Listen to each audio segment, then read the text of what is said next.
Vous faites très bien de nous rejoindre sur Afro Info D143. Dans cette production, nous vous parlons spécialement du football. La Coupe d'Afrique des Nations approche à grands pas. La compétition démarre le 13 janvier prochain du côté de la Côte d'Ivoire. Vous le savez, les Léopards de la RDC sont qualifiés et sont logés dans le même groupe avec le Maroc, la Tanzanie ainsi que la Zambie. Alors, comment les Fauves congolais vont aborder cette compétition? On en parle dans cette production. Mesdames et messieurs, restez avec nous.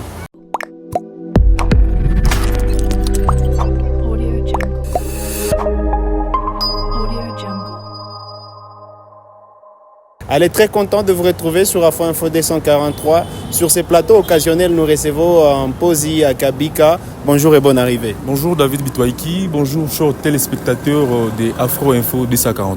Allez, les Léopards de la RDC vont participer à la 34e édition de la Coupe d'Afrique des Nations qui commence en Côte d'Ivoire à partir du 13 janvier prochain.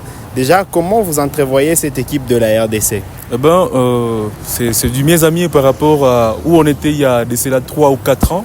Aujourd'hui, la République démocratique du Congo, on est en train de construire vraiment quelque chose et ça fait vraiment rêver tout le monde parce que tous les fans du football sont en train de tomber amoureux de cette équipe de la RDC.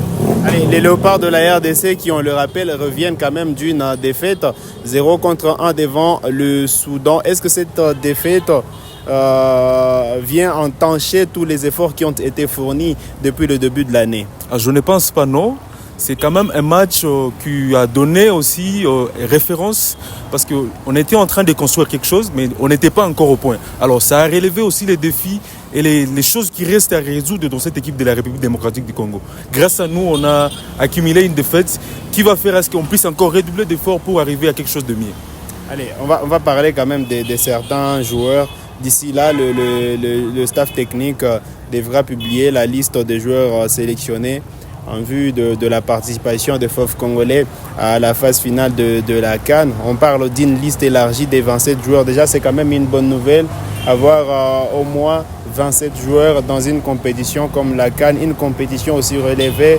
On a augmenté le nombre de pays qui participent à la compétition. C'était logique d'avoir autant de joueurs. En fait, le football en Afrique est en train de grandir, comme le disent certains.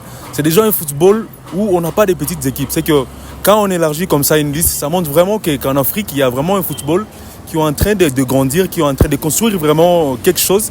Et là, maintenant, ça nous donne aussi la possibilité d'avoir dans une équipe autant de joueurs sélectionnés et autant d'expérience en matière de football en équipe nationale.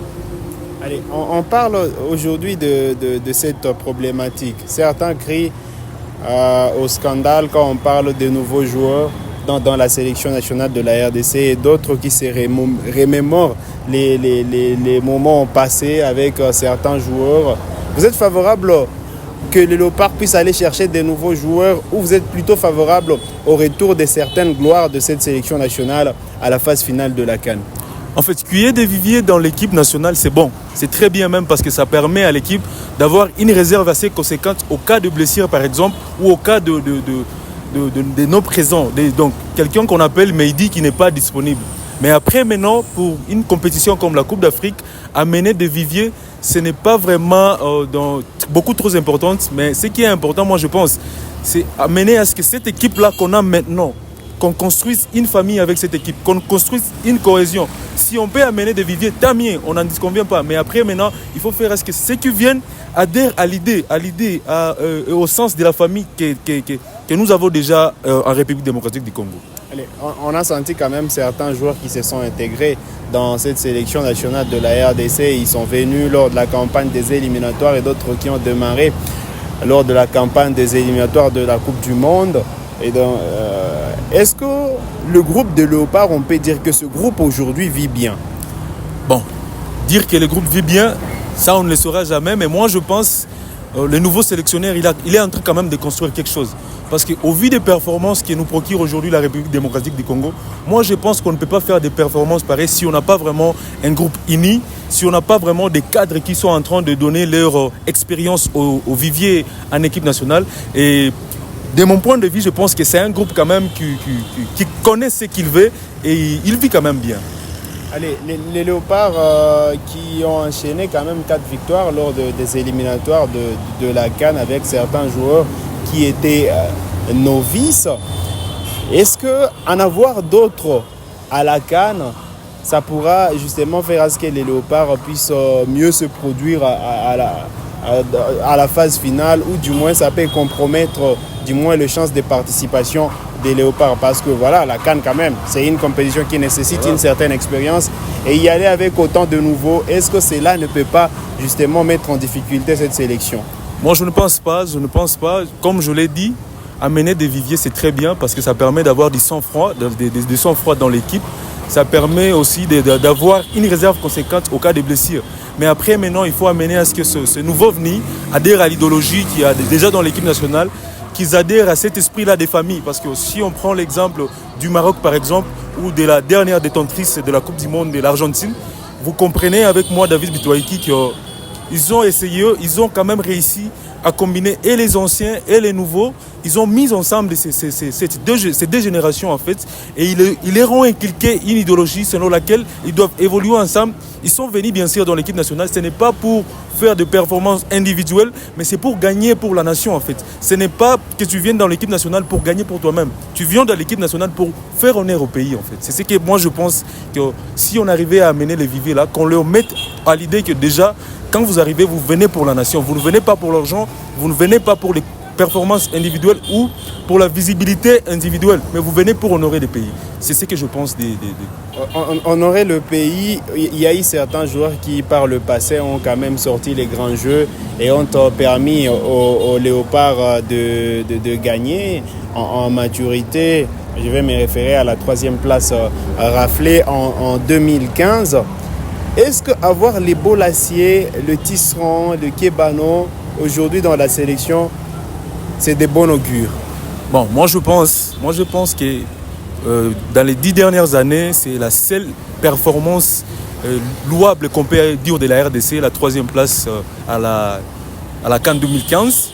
Mais maintenant, on est en train d'entrevoir comment faire la CAN 2024, que ça puisse être meilleur pour la République démocratique du Congo. Amener de nouveau, c'est bien. Mais maintenant, il y a aussi le vécu CAN, c'est-à-dire l'expérience. Parce que si je ne m'abuse pas, dans la sélection aujourd'hui, il n'y a pas beaucoup de joueurs qui ont 2 ou 3 CAN dans les jambes. Parce qu'on a beaucoup plus de nouveaux et ils n'ont pas vraiment cette expérience-là, Coupe d'Afrique, cette expérience-là, vie des familles dans la Coupe d'Afrique. Préval-Appui, on n'a pas été à la dernière CAN, ce qui fait qu'on n'a pas vraiment beaucoup de joueurs qui ont cette expérience-là CAN ou ces vécu la CAN. Alors, je pense que si on peut ramener 2 ou 3 personnes qui ont cette expérience-là des Coupes d'Afrique, 2 ou 3, 4 Coupes d'Afrique, je pense que ça peut être quand même quelque chose de bon pour ces nouveaux-là qui sont en train de venir en équipe nationale. Allez, quelque chose de bon. Si on citait quelques noms aujourd'hui, vous seriez préférable, vous seriez favorable à ce que le Léopard, ou du moins l'équipe nationale de la RDC, approche quel profil de joueur?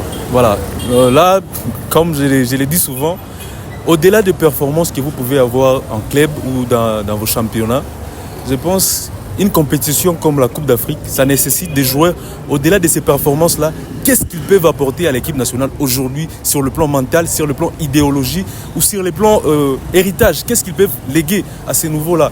Alors, je citerai par exemple celui qui a été le capitaine Yapé, Marcel Tisserand par exemple, qui a vécu la CAN, qui a cette expérience-là de la Coupe d'Afrique, qui connaît vraiment les rouages de la Coupe d'Afrique. Et si je peux essayer au moins de citer un autre joueur, je peux prendre l'exemple de Yannick Bolasie qui est en train de retrouver sa forme, ou soit même Niskens Kebano. Ce n'est pas aussi un mauvais joueur. Ouais, on sait tous qu'ils ne sont pas de mauvais joueurs, mais on sent que quand même la page est tournée pour certains joueurs. Et le staff aujourd'hui privilégie les nouveaux joueurs qui se sont installés. Donc pour vous, vous n'adhérez pas à la philosophie du staff? C'est pas que je n'adhère pas à la philosophie du staff, mais moi je suggérerais à ce que, comme on est en train de faire un projet, ces projets-là ne nécessitent seulement pas des nouveaux venus. Ça nécessite aussi qu'il y ait de l'expérience, qu'il y ait quand même des gens capables de léguer quelque chose à ces joueurs-là qui sont en train de venir. Parce que je vous assure, on ne peut pas construire une équipe avec seulement de nouveaux venus. Et si on prend l'exemple de la dernière équipe, la révélation de la dernière CAN, la Gambie par exemple, si vous allez comprendre avec moi qu'ils ont essayé d'amalgamer et les nouveaux venus et les anciens, parce qu'ils savaient qu'on est en train de construire un projet et ça nécessite aussi qu'il y ait assez d'expérience, qu'il y ait des joueurs qui sont vraiment costauds dans les mentales pour donner aux autres ce que les pays attendaient en fait. Est-ce que vous pensez qu'aujourd'hui, dans l'équipe, au sein de la tanière, il n'y a pas un joueur qui incarne ce leadership-là? On sait que le capitaine Mbemba peut peser dans les vestiaires. Bakambu pèse également dans le vestiaire. Et donc, la RDC a plutôt besoin du sang neuf que de se référer sur ses anciennes gloires. Voilà, comme je le disais, aussi, le leadership parfois marche côte à côte avec les performances. Bon, ce n'est pas que je sois en train de critiquer qui que ce soit dans l'équipe nationale, mais Chancel, même à lui seul, ne peut pas réussir à donner cette expérience-là ou à donner des directives à ces nouveaux venus. Si on prend l'exemple de Bakambu qui n'est pas aussi titulaire dans son équipe, ça peut faire tâche s'il était en train de donner des conseils ou des choses à ces nouveaux venus dans l'équipe. Je pense plutôt qu'il faut ajouter quelqu'un qui est performant dans son club ou soit en RDC et qui est aussi un leader sur le plan caractère, donc sur le parole en fait. Quand vous arrivez dans le vestiaire, il vous dit les gars, on n'est pas venu ici pour nous montrer, pour faire des performances individuelles. On est venu là parce qu'on est venu représenter la République démocratique du Congo. Après maintenant, qu'ils leur disent qu'on est là, c'est pour la nation. Il y a pas mal de gens qui comptent sur nous. Donc c'est ce genre de personnes dont on a besoin. Moi je ne pense pas que Chancel même peut être à mesure, à lui sert de contenir il n'est toutes pas ces seul. casquettes-là. J'ai parlé de Bakambu, il y a bien d'autres joueurs qui sont là depuis longtemps quand même. Voilà, comme je viens de le dire tout à l'heure là, Bakambu aujourd'hui, de mon point de vue en tout cas, il ne pèse vraiment pas dans la sélection. Non mais c'est parmi quand même les grands leaders. C'est aussi la vedette, la star de cette sélection nationale. Vous pouvez être la star, mais quand vos performances dans les stades ne montrent vraiment pas que vous avez le statut là de la star, c'est que ça commence à faire tâche. Parce que moi, je ne peux pas vous mentir, il y a aujourd'hui des gens qui se disent qu'est-ce que Bakambu fait dans les 11 départs de la RDC. Bien sûr, je ne les avais pas.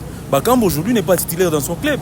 On peut prendre mais il est en train de quand même de gagner de minutes aujourd'hui avec Galatasaray. C'est aujourd'hui qu'il est en train de grappiller quelques minutes. Mais avant ça, Bakambu cirait les bons à Galatasaray. C'est aujourd'hui qu'il est en train de grappiller quelques minutes. Après maintenant, si on peut prendre l'exemple de Fiston Mayele qui est titulaire dans son club, c'est que vous comprenez avec moi que être leader c'est bien, mais après les performances dans les stades, c'est ce qui compte beaucoup plus quand vous êtes quelqu'un de stature comme Bakambu. Vous ne pouvez pas venir dire à quelqu'un qui est en train de faire remettre dans le championnat, vous lui dites hey, voilà, vous voyez, moi je suis leader, je suis là depuis 5 ou 6 ans par exemple, mais vous n'arrivez pas à sortir des performances dignes de ces noms-là des leaders. C'est que ça va être compliqué, il y aura un conflit de génération. Moi je pense que si on pouvait ajouter quelqu'un qui collabore beaucoup plus performance et leadership, je pense que ça pouvait être quelque chose de mieux. Donc aujourd'hui, vous craignez que les Léopards se présentent à la CAN avec deux joueurs qui n'ont pas cette expérience CAN. Heureusement, on a tout un mois devant nous pour mettre toutes ces choses-là ensemble, pour peaufiner les derniers détails.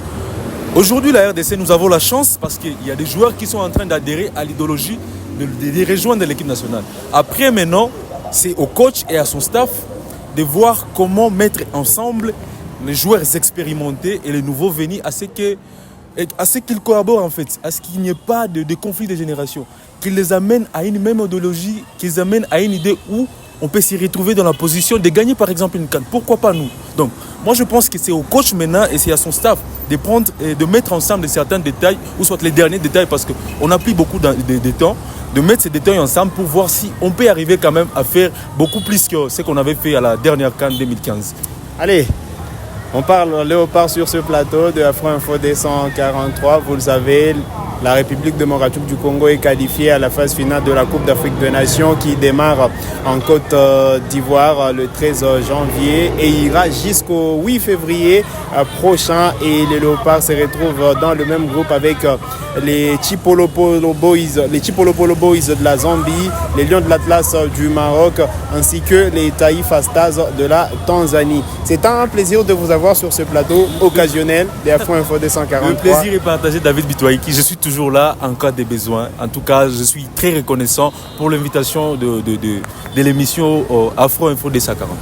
Allez, vous êtes nouveau à la chaîne, donc cliquez sur s'abonner, activez la cloche des notifications pour ne manquer aucune de nos prochaines publications. Likez cette vidéo si elle vous a plu et merci de nous avoir suivis.